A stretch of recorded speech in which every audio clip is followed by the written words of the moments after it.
Welcome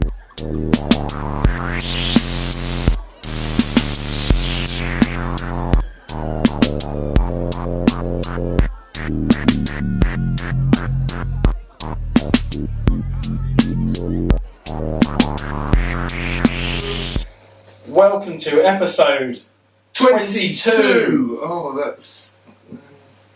Yeah. Of the Mr. Courgette and DBSB Chilli and Zombie Experience. And yes, hi. Today we are going to make tacos. Tacos, indeed. Excellent. So we have some taco shells. Yeah.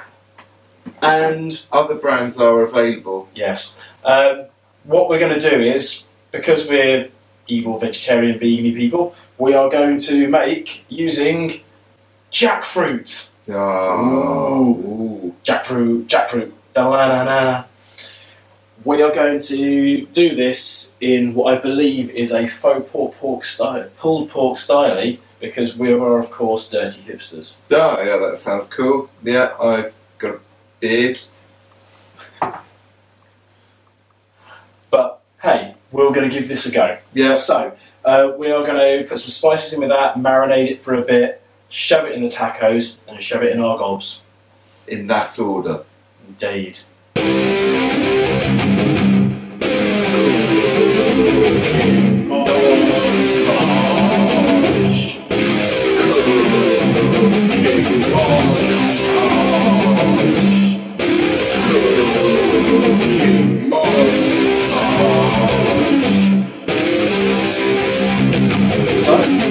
The sauce du jour. Oh, yes. Sauce of the day, for those not so lingual. Awesome. Is chocolate sauce. It's one of Twisted Seven sauces. We've done a few of theirs before, yeah, including Tail Gunner. And the organ grinder. And the monkey. This one, a bit more of a barbecue sauce, so we thought this would go well with the jackfruit. So it's got chocolate habaneros and chipotle chilies in there as well. So we thought, let's give this a bit of a go. The chocolate variants of most of the chilies are normally quite warm, and generally Twisted Seven sauces are also quite warm. Let me just give it a bit more of a shake. Ooh, shake that bad boy up. Give it a whiff.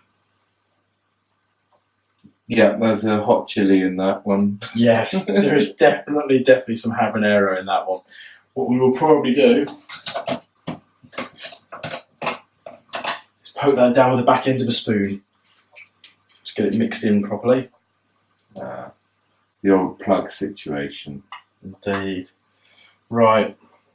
One last shake and we'll give it a taste.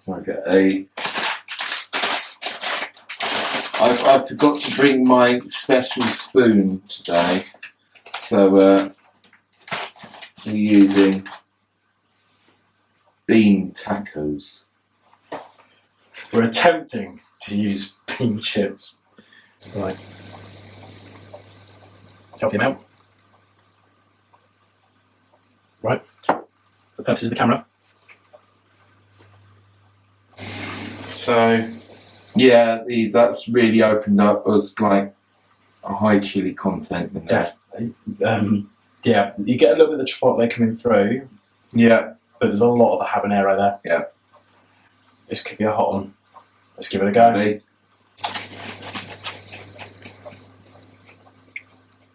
Well, that's got punch. Top of the mouth. And then it slides to the back of the throat. Oh. Now, they mark it as 5 out of 7, because as we know, Twisted 7 do their sauces out of 7. I think that's about fair. I mean, they've obviously put stuff like the monkey up at 7. That is definitely punchy. Yeah. It's real good roof of the mouth, back of the mouth sort of heat. Really flavourful, though. Yeah. Really you can really taste the chilies in that. What else? I mean, that is a punch and a half. Oh, cherry juice. You wouldn't. But then again, we had The Rick and Darry sauce that used the cider vinegar. Yeah. That we just couldn't really taste the cider vinegar at all.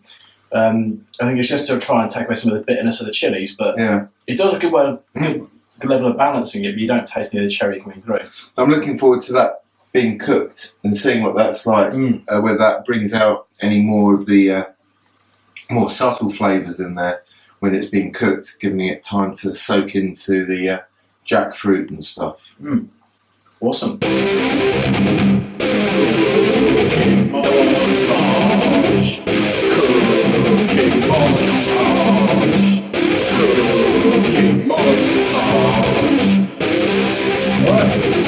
So a second sauce, we're going to do two versions.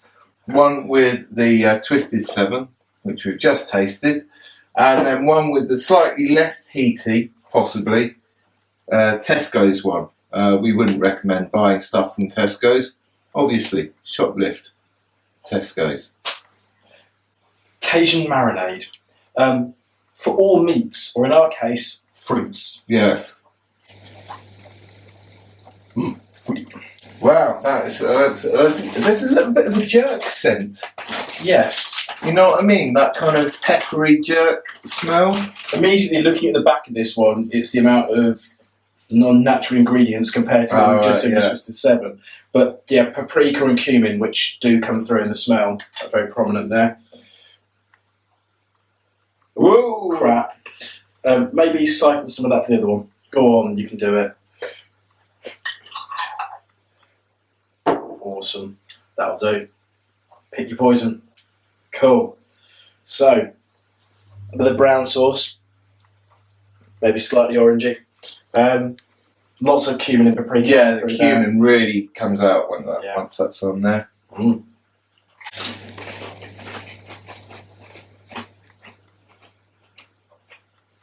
Very perfumed.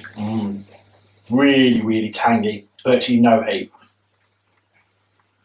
It's sweet without being like, sometimes they're like overly sugary sweet, but that's got a reasonable good blend. I wouldn't say it's that sweet at all. I've got a feeling when we put this on stuff, we're going to put some chili flakes or something like that. Or the Reaper grinder.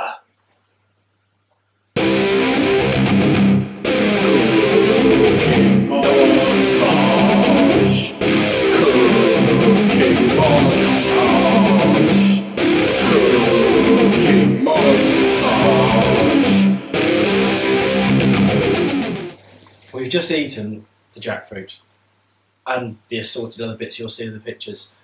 We have to say we did use about 3/4 or more of the bottle of Twisted 7's chocolate sauce, which may have been an error. It was quite hot. It was good, but we're both going to pay for that tomorrow. Yeah. And yes, I think the jackfruit, it could work. Yeah, as a concept it worked. We probably should have broken it up a bit more as it was cooked with a fork, just to make it a bit more separated, just so it fell apart in your mouth, as it were. Yeah. But texture-wise, it was quite nice. Yeah, it was good. But yeah, I think the one that had the Cajun sauce in it was a bit more cloying and a bit more barbecuing. Yeah, I think it needed something to just bind it. Stick it. But the Twisted 7 one was just have all the chili, have it now, and have more of it. Yeah. Yeah, it was good, but hot, very hot. But the other bits worked well. I mean, beans is beans, and the avocado slaw worked well. We'll put a link up to the recipe that we bastardised to make this from. We didn't quite play by the rules, and we replaced maple syrup with vegan mayonnaise. Yes. Which worked for us. Yeah, that seemed okay. Yeah.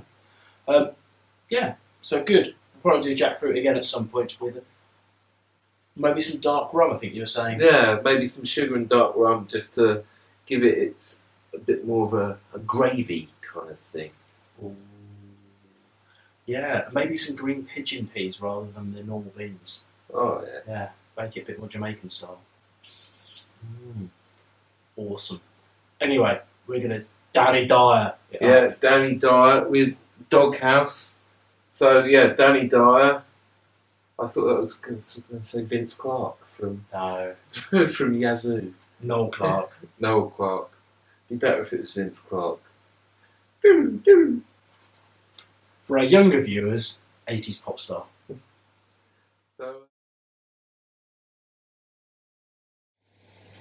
So we've watched Doghouse, featuring the modern Laurence Olivier that is known as Danny Dyer. Yeah. And the bloke who was the dad in EastEnders. The bloke who had his head chopped in half. He was the dad in EastEnders.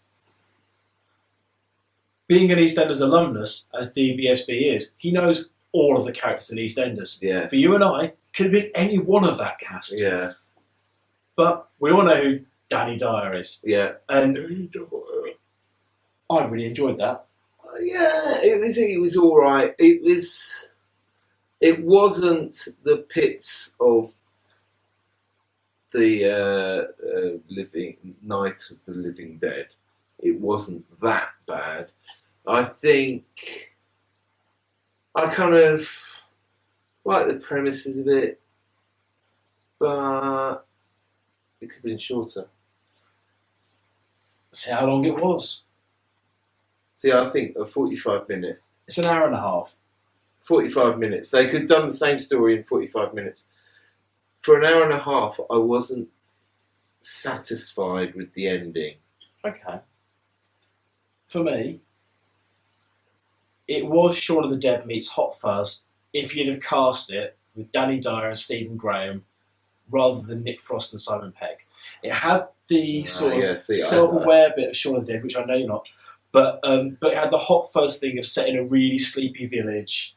Yeah, well, I don't like Hot Fuzz either.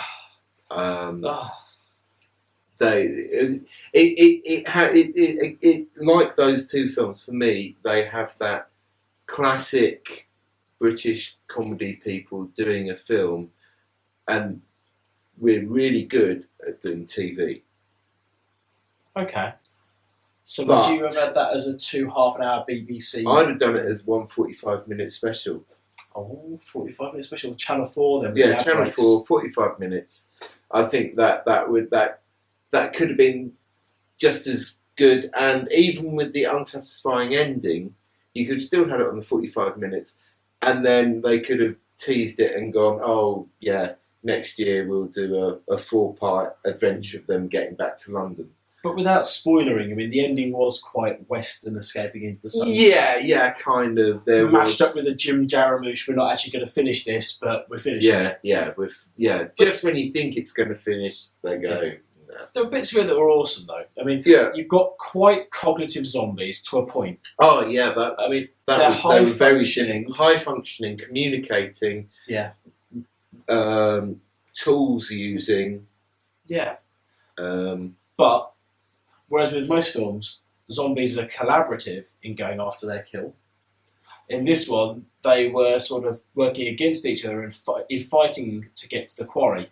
So it was quite interesting that with most films it is just like it's a zombie horde. It's a horde going after one thing. Whereas this one, it was like, oh look, there's a potential kill here. No, I want it. No, I want it. You know.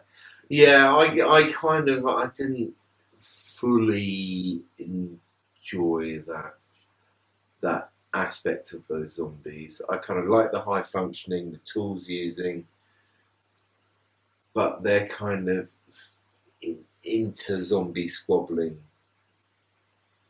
for me. No. Okay. This appears to be one we disagree on. Yeah. It doesn't happen often. No. Did you go for an extras part on this one? Not on this one. Well, that was something I was thinking. I was thinking it must have been a really good time for character female extras and stunt female, British stunt female workers. So that was great makeup. Yeah, good makeup. Really good gore. I mean, for the budget it had, the effects were really cool. Minimal kills. Yeah. Minimal kills. Well, they seemed to. It was very difficult to kill them. It did seem. A lot of them did take headshots and stuff, and then kept on going. Kept coming. So, but there was some good little one-liners. Sometimes I did feel it was a little bit 70s comedy. in its approach to women. Well, But then that was kind of part of the whole thing about it. It's called Doghouse. Yeah. They're in the doghouse. The whole thing is it's a bunch of blokes. They're in the doghouse on a lad's weekend away to look after a mate who's getting a divorce, and it's a very much a zombie lads film without it being over laddie. The whole point is it's almost a pastiche of a lads film. It's almost like a self-aware version of The In-Betweeners done for an adult generation. Yeah, that's fair enough. Yeah.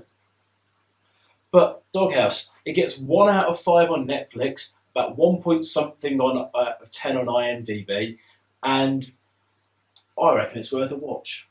Yeah, if it's on TV, check it out. It's on Netflix, so if you want a Netflix and chill, go on, get it. Or, because it's us, Netflix and kill.